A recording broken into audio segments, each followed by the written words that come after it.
Are you ready?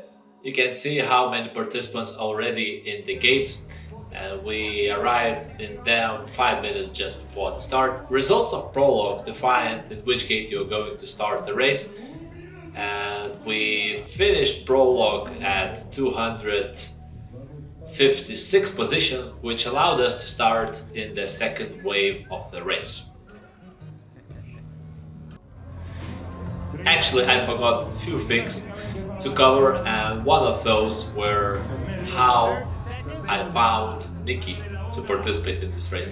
So I will find some space during these highlights of stage 1 to make sure to cover that topic because it's not very common, I would say.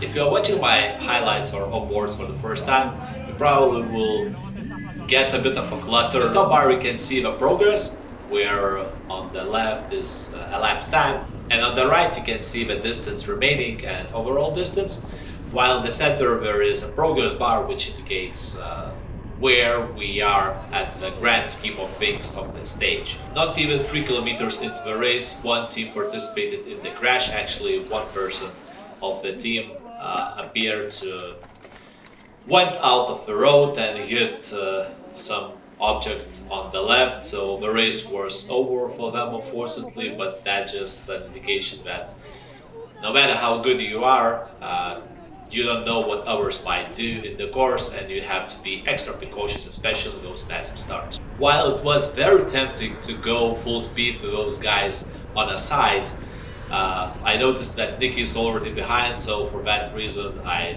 let off the throttle, allowed guys pass in front, and waited for Nicky to catch up. Yeah. 155? Not too much. Wait for the hill.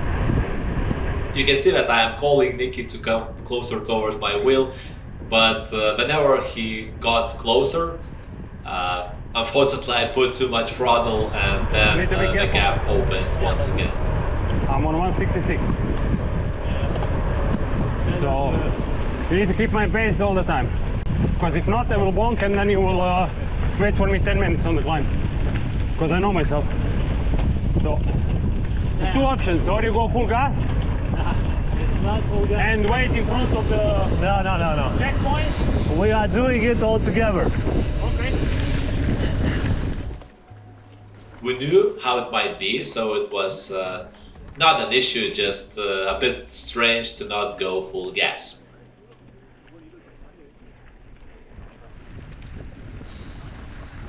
You can see that in the screen there are a lot of information, and if you're watching my onboards not the first time, you probably are already used to that data, but there are some new things here, so I can just cover briefly what you can see on the screen. On the top right of the screen you can see the map where we are going on the course, as well as color squares which indicates where is Nicky and where is me.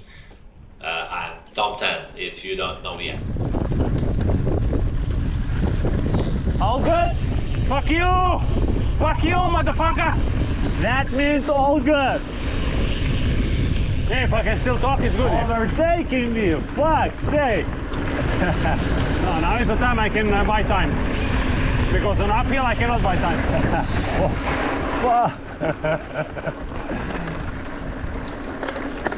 A bit more information to add here. On the bottom left you can see data from my Garmin, and on the bottom right Nicky's. So that's kind of most of the information you need to know about this onboard. But there will be also two different cameras which will switch, and you will see indication of whose camera is showing on the right as well. Here you will see a situation where my race could have been finished already. Basically it was quite fast downhill and the turn towards the right. I braked a bit too late and turned, and you can see that the trash container was really close towards me. Thankfully, somehow I managed to turn away from it, but it was really close call. And after that moment, my heart rate increased by 10 BPMs in a few seconds, so it was a Actually, stressful one. I could give you a hand on the climbs if you want to. It's not going to help. Not a hand like this, but just push from the back. No, it's good, it's good. Anyway, we'll bonk at some point. At least I would have something to do, you know. You can go up and then go down. You can go up and then go down.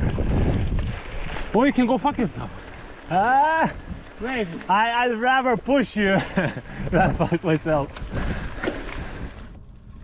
Because I noticed that Nicky is a bit struggling during the climbs, I suggested help for him, either push or some trash talk, but he refused to accept my help. So he's going to suffer alone in those climbs. 1 hour into the course, we were quite a few river crosses, and at some points then there was an uphill. I kind of let off a throttle a bit and overtook everyone like it's nothing. Well, it wasn't nothing actually, but I just played some fun and enjoyed the moment. However, once I go full gas on those uphills, then I just let it off and waited for a Nicky. So it was like a bit of a bragging, but it ended up like everyone still passing me by.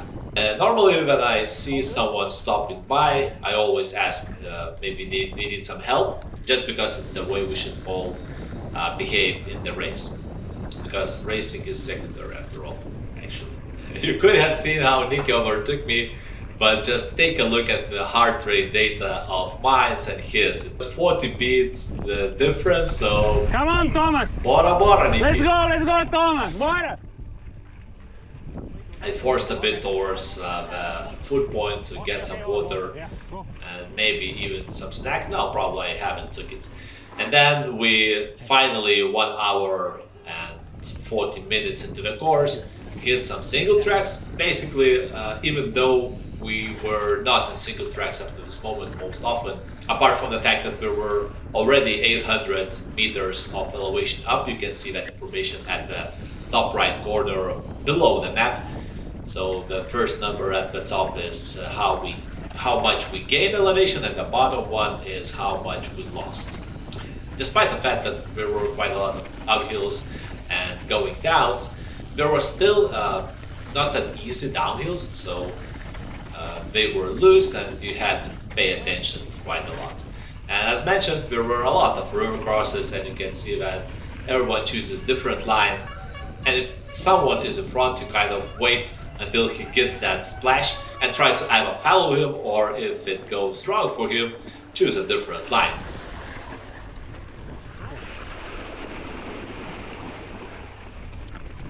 Thankfully, it was not raining during the course of the race, because if it would be raining, it would be a really bad situation. So here you can see that I'm again waiting for Nicky, and kind of a good area to cover why this has happened. Basically, Nicky is a taller guy. He is closer to 190 and he weighs around 90 kilograms or so. Just add the backpack and he is significantly heavier, and we already knew that his FTP is lower than mine. So in a sense, we agreed that we'll racing together despite of our differences, and that wasn't a problem at all. Here I was so excited by the position that I lost the time tracking and went wrong way. Actually, that guy in front, I believe, stopped in the wrong place, and it confused things a bit. But whenever you see cautious, 3 arrows down, and the yellow box, you know that it might be a bit tricky. But this single track was actually amazing, even though a bit technical in some areas and maybe a bit too technical for my skills, but it wasn't that bad. And I almost in all places succeeded, but until this point where the guys stopped, and we didn't exactly knew why they stopped. And apparently in front there was a guy, and Nicky's following from behind really close, so we'll have a better view from his camera. I just went off the bike and run down because it was steep and not that much enough space to pass those guys on the course.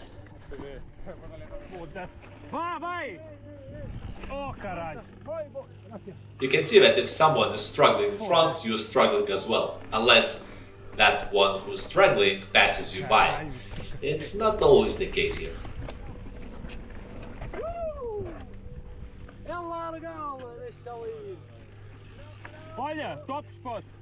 So you can see that the guys fall and muscle cramp happened and they started to stretch right in the single track.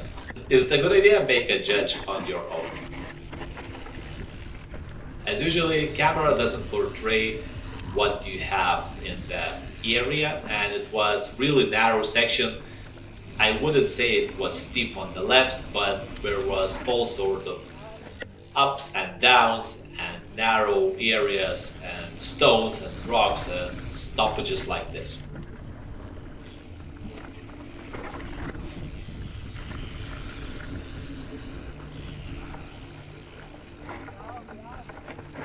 Careful. So imagine that we all stop by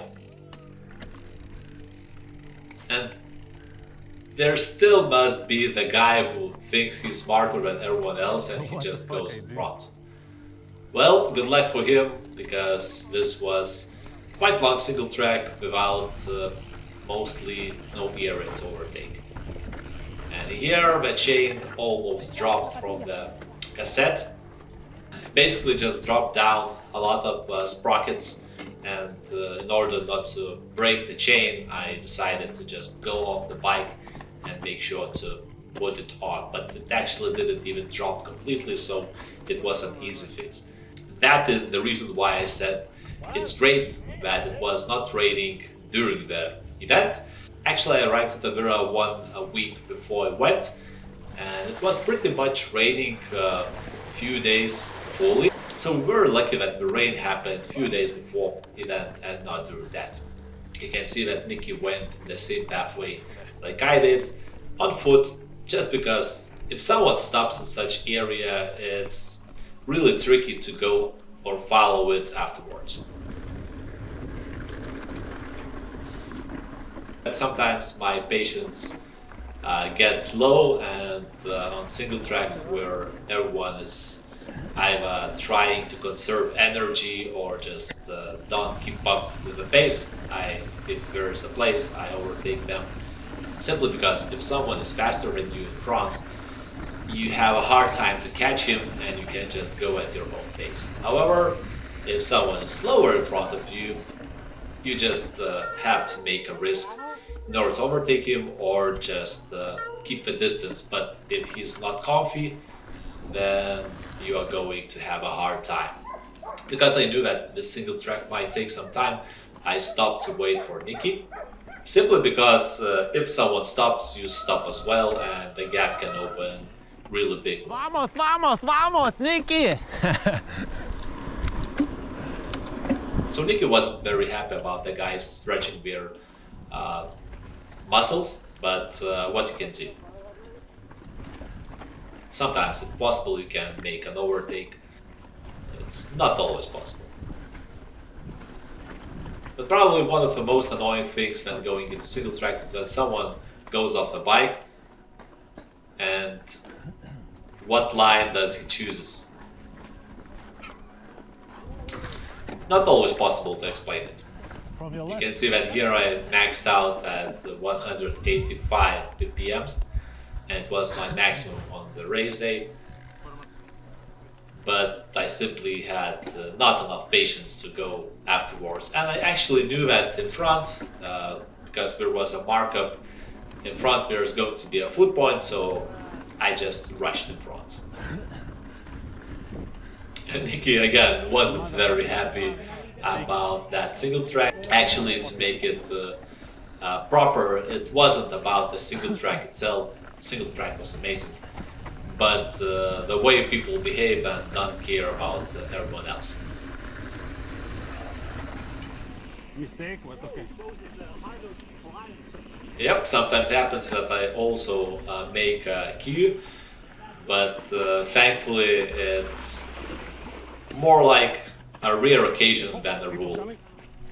Bora, foda-se. Slippery as fuck. That was an amazing. That was really amazing way to go in a single track.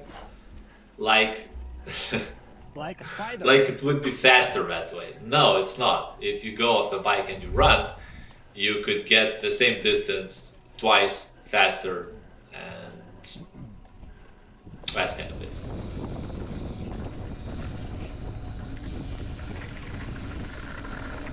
I had really hard time pick up the shots for these highlights simply because there were so many good areas, and it's kind of, you want to show them all, but it's not that much feasible. And even though I could talk for hours about watching how I ride, very strange habit, but I tend to like it. It's just very hard to pick those shots. And you can see that if someone in front rides similarly, not very comfy like you do, just two not comfy guys trying to survive. So opening the gap between such guys is a good idea. So hopefully someone who rode after me made a gap as well, just to be sure. Actually, this was my second stage race ever. Well, the stage race which lasts more than 2 days, I would say. And it was really nice configuration. We actually did 2022 stage 2 1 week ago before the event, and it was significantly less interesting because there were a lot of double tracks. Even though there was more elevation, there were less single tracks, not that technical. So comparing to 2022 stage 1, which comes after prologue, this was in general, I'm from Lithuania and we don't have mountains at all. We only have tiny small hills, so these kind of single tracks is something which you could ride every day, I would say. And after ride you could watch the footage for the whole night because it's just flowy, and when you have time you can watch the scenery. It looks great as well, so it's just a great combo. By the way, Nicky, my partner in crime in this race, told me that this type of green is very rare to have in March in the Vira region. So we were lucky because there were a lot of rain happening during the winter time, and it was still not dusty and all that stuff, so we are lucky. By the way, Algarve Bike Challenge was 10th edition, so kind of has something in common with top 10, right? If you like this type of content, don't hesitate to subscribe to the channel, because that way you won't miss any updates, and as well as most likely you will see something new quite often. Apart from races, highlights, onboards and all that stuff, I create maintenance videos, tips and tricks, and at least for now it's everything about MTB most often, but who knows, maybe I'll turn into gravel or roads. We'll see. On the left, from time to time, you can see lap statistics. So basically, it's just information from Garmin, where you can see maximum, average values, as well as the distance traveled and time it took to take. So if you see something happening on the top left, you can know that it's not some random data. And at the same time, even though Nicky's footage is going to finish soon, but we can have a look how he eaten his very delicious dates bars. They are very great, but probably that's why sometimes I had to wait for Nicky, because he just making sure to eat them. And here I made some jumps for Neriga. And again at the food point, I took a few pastel de natas. Normally I don't eat during those type of races, even though they are long ones, just because I prefer to eat gels and that's kind of it. But because we are not kind of pushing too much, and we had time, so I took some cola, took pastel de natas, and that was amazing food plot.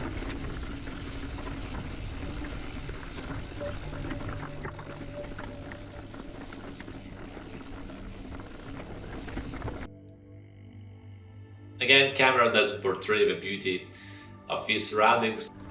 It is in terms of the riding experience. So riding experience is very beautiful. Whether the nature is up to your taste or not, that's a different thing. But riding, it's nice.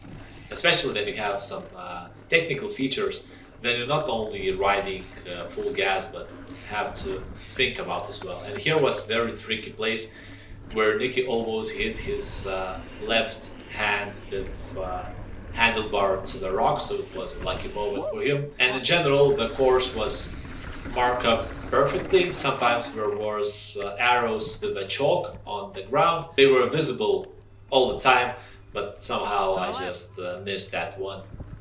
Overall organization, the markup of the course, the marshals who blocks the roads and food points, I was excited by the way the race organizers made everything. And whenever you find someone in front, you just start pushing and want to catch him. Whenever you notice someone struggling, you want to give him a hand. Basically, I just pushed this guy simply because he was breathing not in the best way. Here I met two guys who one shattered his rim. It was bike ahead components one. Maybe you need a spare? No, que estourou a roda. Tube. No, Vai. Oh, the rim. Ah, got it. Kaput. Ah, bad luck. Vamos lá. The rocks. Yeah, very sharp one. So, are you going to finish on run? Yeah. Finish, but for tomorrow, please. Yeah. It's a war. 15 kilometers on a run Yeah. with MTB shoes. Well, Yeah, no good choice. No run. maybe it would be even better to run barefooted. Yeah.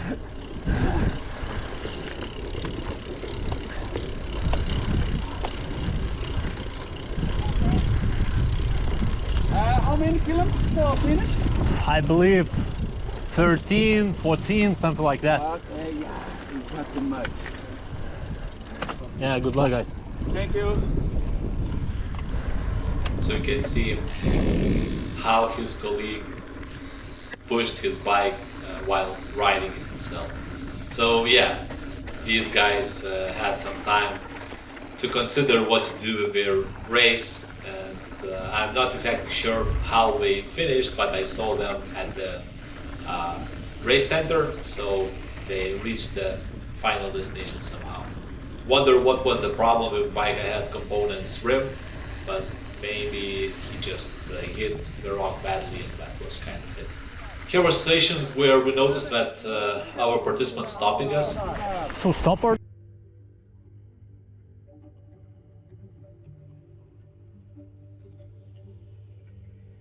So basically I had no idea what he said, but apparently the guy in front crashed somehow and an ambulance came to rescue him. Hopefully he was fine, but based on the rumors which I heard afterwards, his handlebars snapped, so it's bad luck.